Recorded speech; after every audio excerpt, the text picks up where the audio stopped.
আসসালামু আলাইকুম। আশা করছি সবাই ভালো আছেন।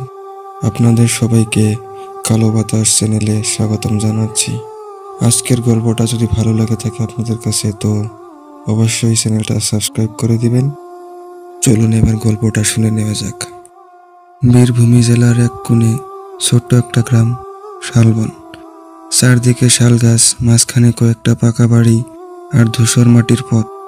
দিনকালে যতটাই শান্ত মনে হয়, রাতের পর গ্রামটা ততটাই উদ্ভুত হয়ে যায়। গ্রামের মানুষ বলে, শালবনের মাঝখানে রাত কাটালে কারো প্রাণ ফেরে না। এই গল্পের শুরু প্রায় 40 বছর আগে। গ্রামের মাঝের পুরনো পুকুরের পাশে একটা বড় শাল গাছ ছিল।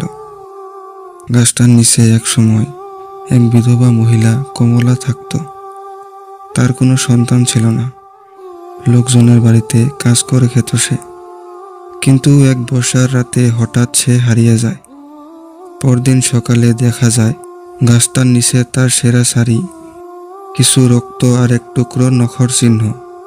এরপর থেকে শুরু হয় গ্রামের অশান্তি। প্রতিদিন রাত নামলেই গাছটার দিক থেকে শোনা যেত এক মহিলার কান্না, আমার জীবনটা ফিরিয়ে দে, এমন হাহাকার ভেসে আসতো। প্রথমে কেউ বিশ্বাস করত না, কিন্তু একে একে যারা গাছটার পাশে যেত তারা আর ফিরে আসতো না। গ্রামের লোকজন তখন গাছটার চারপাশে পুজো মন্ত্র পাঠ করে চারপাশে লাল কাপড় বেঁধে দেয়, কিন্তু তাতেও কিছু বদলায় না। একবার পাশের গ্রামের রাজীব নামের এক যুবক চ্যালেঞ্জ করে বলে, হুটটুট কিছু নেই, আমি আজ রাতে শাল গাছটার নিচে ঘুমাবো। গ্রামের সবাই ভয়ে তাকে আটকায়, কিন্তু রাজীব তাদের কথায় কান দিল না। হাতে লণ্ঠন, মুখে এক হাসি। রাত তখন প্রায় 12টা। বাতাস থেমে গেছে, শাল পাতা নড়ছে না। রাজীব গাছটার নিচে বসে বিড়ি ধরালো। ঠিক তখন ওই গাছের দিক থেকে হালকা একটা হাসির আওয়াজ এলো। নারী সুলভ, কিন্তু কেমন যেন ঠান্ডা। কে? রাজীব চিৎকার করে উঠল। কোনো উত্তর এলো না। হঠাৎ তার পিছন দিয়ে একটা শাড়ির প্রান্ত উড়ে গেল। সে ঘুরে দেখল, একটা সাদা শাড়ি পরা মহিলা চুল দিয়ে মুখটা ঢেকে রেখেছে। চোখ দুটো লাল, মুখ থেকে রক্ত ঝরছে। রাজীব তখন স্থির হয়ে গেল। তার গলা দিয়ে কোনো স্বর বেরোলো না। মহিলাটা ধীরে ধীরে বলল, আমার জীবনটা কেড়ে নিয়েছো, এখন তোমার সময়। বলেই তার মুখটা রাজীবের গলার কাছে এনে এক টানে কামড় বসালো। পরদিন সকালে গ্রামের লোকেরা রাজীবের দেহ পুকুরের পাশে খুঁজে পেল। চোখ দুটো খোলা, মুখ বিকৃত আর গলায় স্পষ্ট দাগ। কেউ কাছে যেতে সাহস করল না। সেই দিন থেকেই কেউ আর রাতে শাল গাছটার দিকে তাকায় না।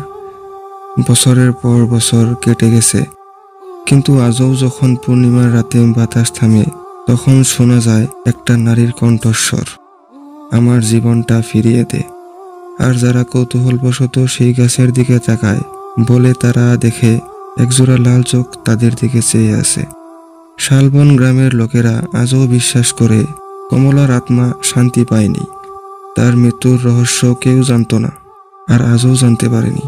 কিন্তু গাছটা যেন তার প্রতিশোধের প্রতীক হয়ে দাঁড়িয়ে আছে। তাই গ্রামের লোকেরা বলে, শালবনের পথে রাত কাটালে সকাল আর দেখা যায় না।